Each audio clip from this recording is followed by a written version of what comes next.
সুন্নিয়তের নামে তামাশা, কথা বলেন ঠিক কি না? এই তামাশা করার সুযোগ দেওয়া যাবে না। বহু সহ্য করছি, আর সহ্য করব না। এখনো সময় আছে, সোজা হয়ে যান। আমি বলার আগে ঠিক হয়ে যান। আমি বলার আগে ঠিক হয়ে যান। আমি যখন বলবো মনে করবেন যে কিন্তু একটা হয়ে যাবে। আমি আশ্চর্য হয়ে যাই, আমাদের সুন্নি জামাতের বহুত দরবার আছে।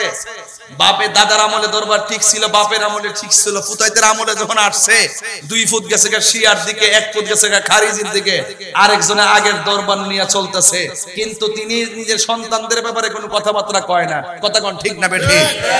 আমি বলবো আল্লাহর ওয়াস্তে, আল্লাহর ওয়াস্তে আপনি আপনার সন্তানের দিকে খেয়াল করুন। আপনি বাহিরে পিশাবগিরি করার আগে আপনার সন্তানটা যে শিয়া হয়ে গেল গা, আপনার সন্তানটা যে খারিজ হয়ে গেল গা, কেন হইল এটার দায়ভার আপনাকে দিতে হবে। কথা কোন ঠিক না বেঠি? আপনার সন্তান যাবে কেন? কথা কোন ঠিক কি না? আপনার সন্তান শিয়া হলো কেন? আপনাকে নজরদারি করতে হবে। এই জন্য বাহিরে গিয়ে পিশাবগিরি করতে আগে নিজের ঘর ঠিক করতে হবে। কথা কোন ঠিক না বেঠি? এই জন্য সাবধান, সুন্নি জামাতের প্রত্যেকটা দরবারে 3-4 গ্রুপ হয়ে গেছে। গ্রুপ হওয়ার একটাই কারণ, ওরা খানকার ভিতরে বৈশা পিশাবগিরি করছে, ময়দানের খবর রাখে নাই। এই জন্য কোন পোলাপান ওই কলেজ, ইউনিভার্সিটিতে আর মাদ্রাসায় লেখাপড়া করতে যাইয়া ওই বিভিন্ন ধরনের বাতিলদের সাথে সম্পর্ক কইরা ডলার খাইয়া কালার ফাল্টাই লাইছে। কথা কোন ঠিক না বেঠি? এই জন্য এটার দায়ভার কোন দরবার কিন্তু এড়িয়ে যেতে পারবে না। এটার জন্য জবাবদিহিতা করতে হবে। কথা বলেন ঠিক না বেঠি? তবে একটা কথা বলে যায়, আমি বলার আগে ঠিক হয়ে যান। আমি বলার আগে ঠিক হয়ে যান। আমি যখন বলবো মনে করবেন যে কিন্তু একটা হয়ে যাবে। যখন বইলা ফালামো, যখন দইরা ফালামো, ওইলে সন্তান শিয়াদের শিয়া হওয়ার কারণে তেজ্যপুত্র করবেন। কথা কোন ঠিক না বেটি? শিয়া হওয়ার কারণে সন্তানকে তেজ্যপুত্র করবেন। খারিজি হওয়ার কারণে তোর সত্য হইলে বুঝাই আনবেন, না বুঝলে তেজ্যপুত্র করবেন। কথা কোন ঠিক না বেটি? এই সমস্ত বদ বিদ্বেষী, বদ আকীদার সন্তান দরবারে রাখা নিরাপদ। এতে দরবারের বদনাম হয়, মূল আল্লাহর ওলির বদনাম হয়। কথা কোন ঠিক না বেটি? আপনারা কি আমার কথা রাগ করছেন? রাগ করছেন? রাগ করেন না। সুন্নি জামাত সংখ্যায় কিন্তু অনেক বেশি, আমাদের ক্যাপাসিটির অভাবে অনেক নগণ্য মনে হয়। এখনো সময় আছে, দলাদলি বন্ধ করে সবাই ঐক্যবদ্ধ হন। এখন উপযুক্ত একটা সময়। কথা কোন ঠিক কিনা? উপযুক্ত একটা সময় ভাইরা আমার। এই জন্য আপনারা ঈমান ঠিক রাখবেন। বদ আকীদার লোকদের সাথে সম্পর্ক রাখা যাবে।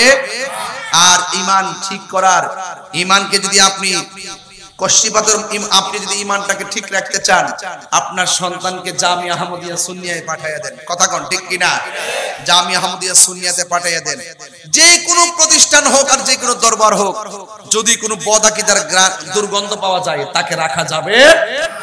আমার কথায় কি রাগ করছেন? সংগঠন আরো 500 হোক, অসুবিধা আছে? খানকার 6000 হোক, অসুবিধা আছে? মাদ্রাসার 3000 হোক, অসুবিধা আছে? কিন্তু অসুবিধাটা কোথায়? আমরা যত খানকায় হইছি, বাগ হয়ে গেছি, আমরা ঐক্যবদ্ধ হইতে পারতেছি না। আমাদেরকে এখন সবকিছু ভুলে যায়, আমাদেরকে ঐক্যবদ্ধ হতে হবে। কথা কোন ঠিক না বেটি? তবে আবারও কয়া যায়, চট্টগ্রাম আমি ধরার আগে সব শিয়ারা ঠিক হয়ে যাবে, সব খারিজি ঠিক হয়ে যাবে। আমার কাছে খারিজিরও বেল নাই, শিয়ারও বেল নাই। আমরা আহলুস সুন্নাত ওয়াল জামাত। দেখছেন না আমি যেটা দড়ি পানি খাওয়াই সারি, এখনো সময় আছে, সোজা হয়ে যাও। ধরার আগে সোজা হয়ে যাও। যে সমস্ত দরবারগুলো শাহজাদারা শিয়াদের ফাঁদে পা দিছে, ওইলো সন্তানদের আপনারা নিজেরা বুঝাইবেন দরজা লাগাইয়া।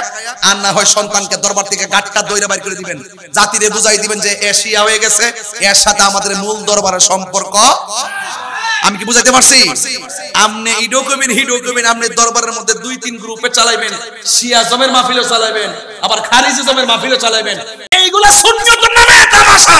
কথা বলেন ঠিক কি না? এই তামাশা করার সুযোগ দেওয়া যাবে না। বহু সহ্য করছি, আর সহ্য করব না।